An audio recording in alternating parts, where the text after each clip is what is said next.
And the theme of this year's conference is valuing reconciliation in global markets, and that's more important now than ever before. Because over the last few months, we've all seen the turmoil and chaos in the markets. You see the markets dropping trillions of dollars. I always say it's not about Wall Street, it's about Main Street. Main Street is right across the whole country here. In the markets and elsewhere that have resulted from President Trump's tariffs and the economic uncertainty he has created. You know, I always use uncertainty. No matter if it's your community, your job, your family, nothing's worse than uncertainty. You need to know where you're going over the next year, 2 years, 3 years. What is the certainty for your children and your grandchildren? How are they going to be raised and live? There's one person that's causing these problems. And let me assure you folks, it's not the American people.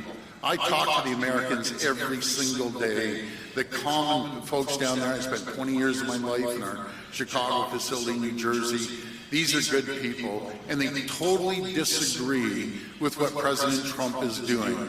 Not just to us, it's the entire world. He has put an attack on, an economic attack, like we've never seen before. Even Trump supporters in the U.S. that I speak to, no matter if it's the governors or senators or Congress, women and men, behind closed doors, they tell me they totally disagree. Now you're seeing the fruition happening as people are moving off. I saw a poll the other night. The first 100 days, you know how they always measure the first 100 days for presidents and other people. He has his lowest ratings right now in over 80 years, and you wonder why, right? You sit back and wonder why. He needs to wonder why, because he's the problem. Folks, we have two choices here as a collective country to protect, and I heard you about the sovereignty, and that is number one.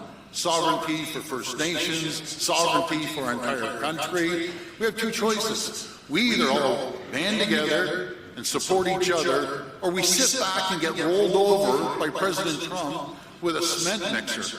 That's option one. Option two, we all fight like we've never fought before. I take option two. We'll never roll over. We'll never, ever be the 51st state. And I can tell you, Canada will never be for sale, especially for anyone, but not President Trump.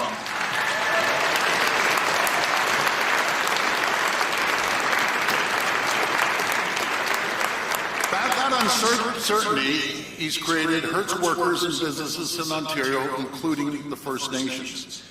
And I always say the foundation of our First Nations communities to support them economically, our foundation for our health care, our infrastructure, building these roads, it all comes down to one thing. In our education, it comes down to one thing. It's our economy. Without our economy, a strong economy, we have nothing. We won't be able to support our health care properly, our First Nations communities properly, our education and infrastructure. But I have confidence in the people in Canada. I have confidence in the people of Ontario.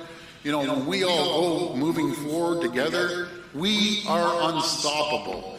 We can be the wealthiest, richest, most prosperous sub-sovereign nation anywhere in the entire world. You know, we talk about Alberta's oil. God bless them. That's great. They have tons of oil. We have more critical minerals here than any place in the entire world. In the entire world. As President Trump says, invest $1 billion, and guess what? I'll get you a permit in a year. You go down to Australia, you get a permit within a year or 2 years. Quebec, same thing. But Ontario, to get a permit for a mine is anywhere from 15 to 17 years. And you sit back, 15 to 17 years. You know, that is the most unbelievable thing I've ever seen. So with consultation, with partnership, I emphasize, with partnership and approval from First Nations, we can take on the world. It's as simple as that. We shouldn't be taking 15 years to get a testing borehole in the ground. I'll get back to my speech in a second. I'm on a roll here. So I get a phone call from one of the CEOs of the big mining companies, right? And he says, Doug, Guess what? I said what? He says, I'm moving $500 million of investment to Australia. And I like my phone, I said, what? He goes, oh yeah, we've been willing to get a permit, I think it was 7-8 years, and by the way, he gave me a list of 16 other things they gotta get, and I just went to our board and told them, move the $500 million until Ontario gets their act together and gets rid of the red tape and the regulations, then we're moving our investment. That's one company. Just imagine all the other companies that don't bother calling me and just move, or don't even invest, and they look and they, do we need to take, and everyone believes in the return on investment, ROI, and any business person would look at it and their shareholders and would say, okay, we invest over here, it'll take us 10 to 15 years to even see a penny. Or we invest over here, and with a year, 2 years, we get shovels in the ground. So our approach, again, I keep emphasizing this, with collaboration, cooperation with our, and ownership, by the way, of our First Nations communities, no one can stop us in the world. Not the most powerful man in the world, President Trump, that wants to go around and try to take on everyone and target his closest friends and allies that fought shoulder to shoulder with him in wars with Americans. But again, folks, we need to rethink collectively on how we're going to move forward on this.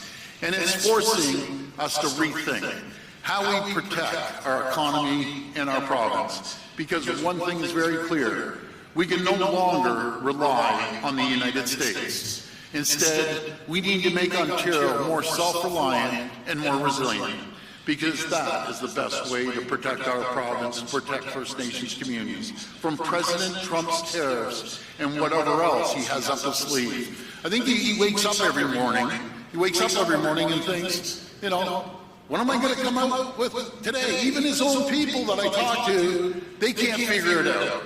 You know, he has some dream in the middle of the night, he wakes up and there's a new policy and turns turmoil around the world.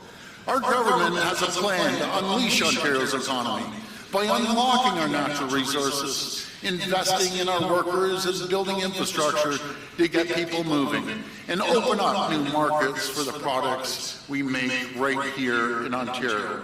And we want to do all this in partnership with First Nations. We've already seen the benefits that come from working together.